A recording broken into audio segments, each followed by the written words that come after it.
Hello and welcome. You're watching NDTV 24/7. I'm Shanakshi Chakravarti. The big story we are tracking.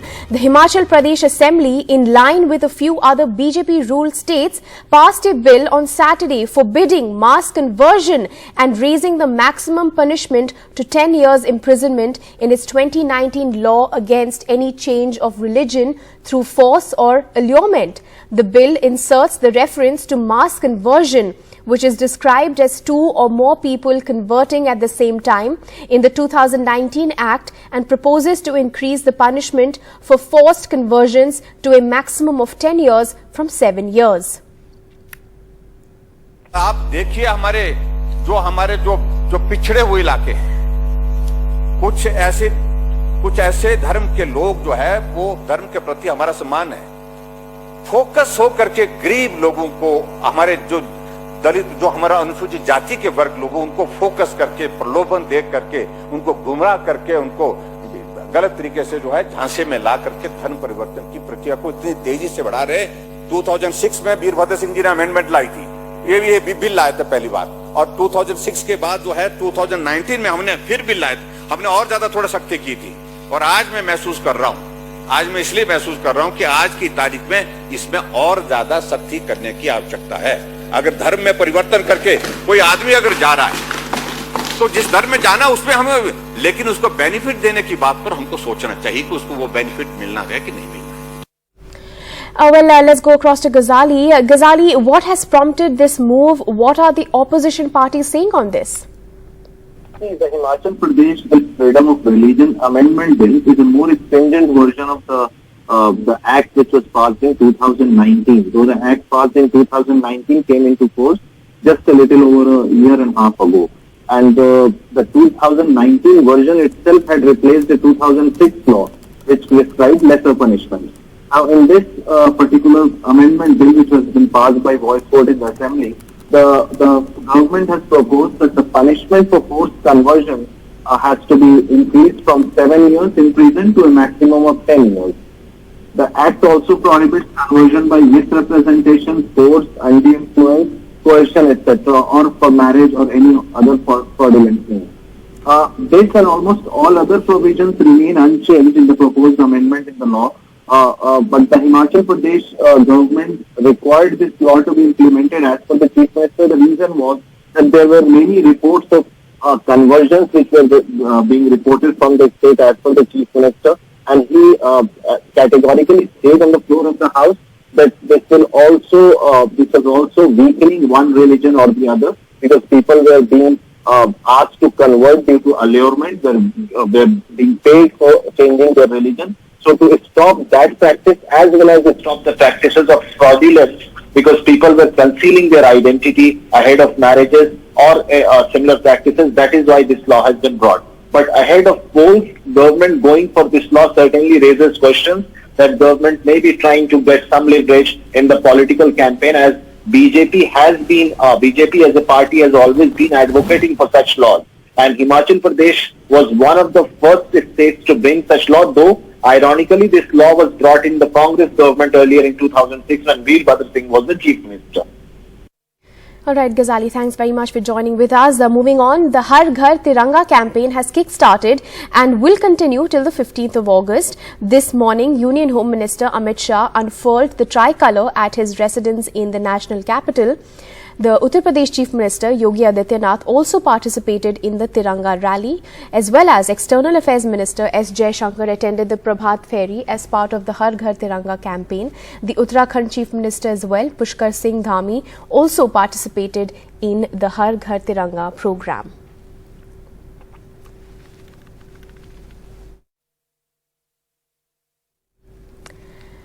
And as well, Prime Minister Narendra Modi's mother, Hira Ben, also hoisted the national flag to celebrate the Har Ghar Tiranga campaign, which kicked off on Saturday and will continue till the Independence Day on the 15th of August. Hira Ben lives with the Prime Minister's younger brother, Pankaj Modi, at the Raisan village on the outskirts of Gandhinagar city in Gujarat.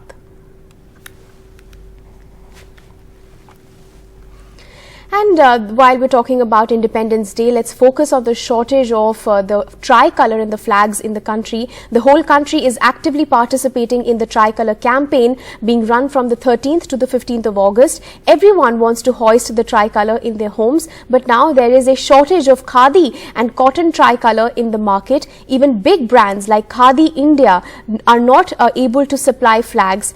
This is a report by my colleague Saurabh Shukla. Take a look.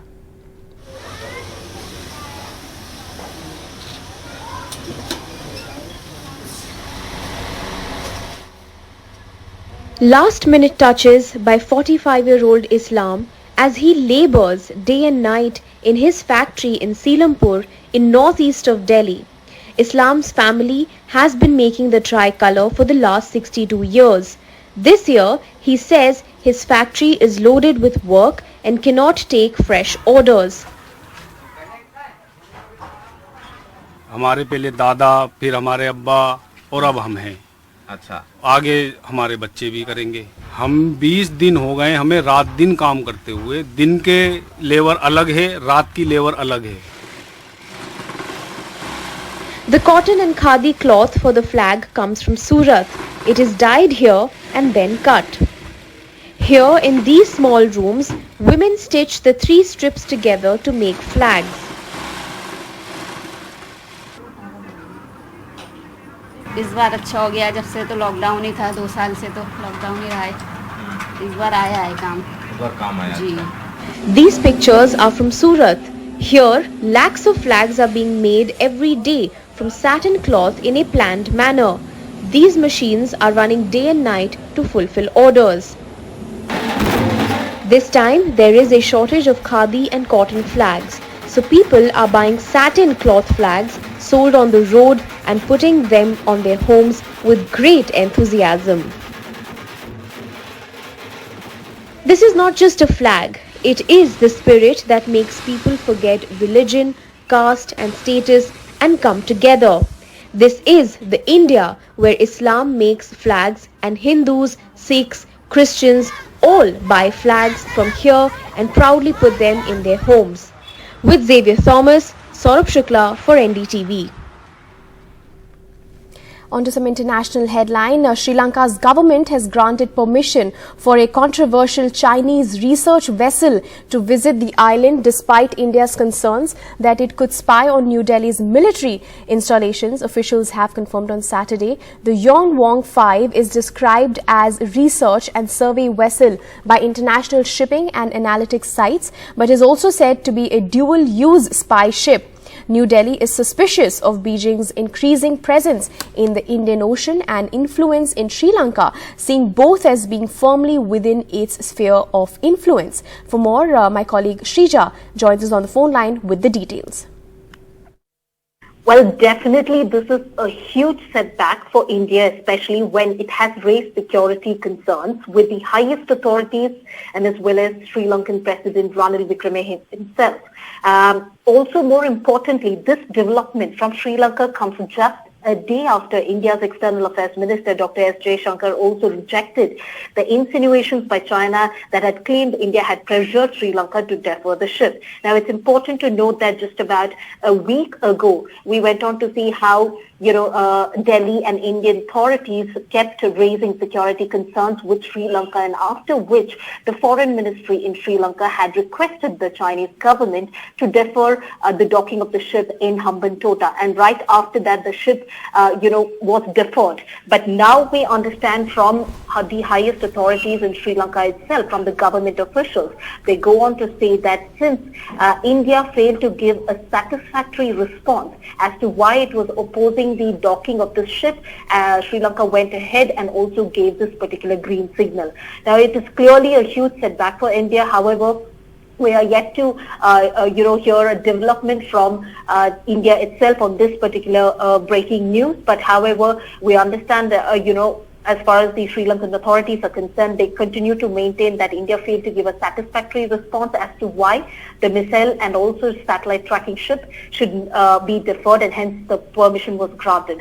It's also important to note that just about a week ago, the Chinese Foreign Ministry had even issued a statement asking relevant parties to stop disrupting normal exchange and cooperation between China and Sri Lanka. And also in terms of this particular development that's coming out of Sri Lanka right now, they continue to maintain that they have given the clearance, which means Yuan Wong Fai will dock in Sri Lanka on the 16th and will remain in the Indian Ocean waters till at least about 22nd for refueling and replenishment. The Indian medal winners from the recently concluded 2022 Commonwealth Games in Birmingham got a chance to interact with Prime Minister Narendra Modi on Saturday morning. The Prime Minister hosted them at his residence and told them that your achievement has inspired while India is celebrating 75 years of independence. Senior athletes ने उम्मीद के मुताबिक lead किया है, हर एक का हौसला बुलंद किया है, और वहीं हमारे युवा एथलीट ने तो कमाल ही कर दिया है। गेम्स की शुरुआत से पहले मेरी जिन युवा साथियों से बात हुई थी, उन्होंने अपना वादा पूरा निभाया है। जिन्होंने डेब्यू किया है, उनमें से 31 साथियों ने मेडल जीते हैं। ये दिखाता है कि आज हमारे युवाओं का कॉन्फिडेंस कितना बढ़ रहा है। All right, and with that, we will slip into a short break, but more news continues on the other side. Stay tuned.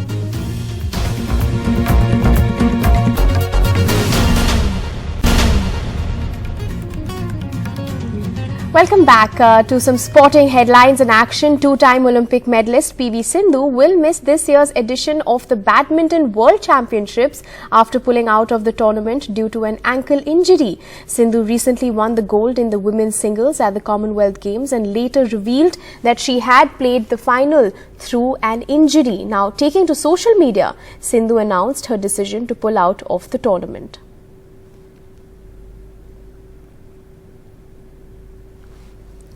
All right, and another shocking and a developing story from the US. Author Salman Rushdie, who spent years in hiding after an Iranian fatwa ordered his killing, was on a ventilator and could lose an eye following a stabbing attack at a literary event in New York State on Friday.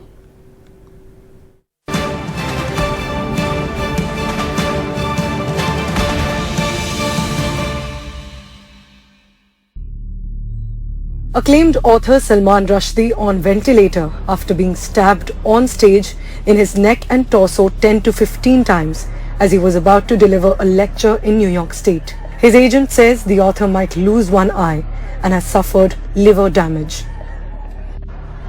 Indian origin Salman Rushdie has faced death threats for decades over his 1988 book The Satanic Verses that's considered by some clerics as disrespectful to Prophet Muhammad.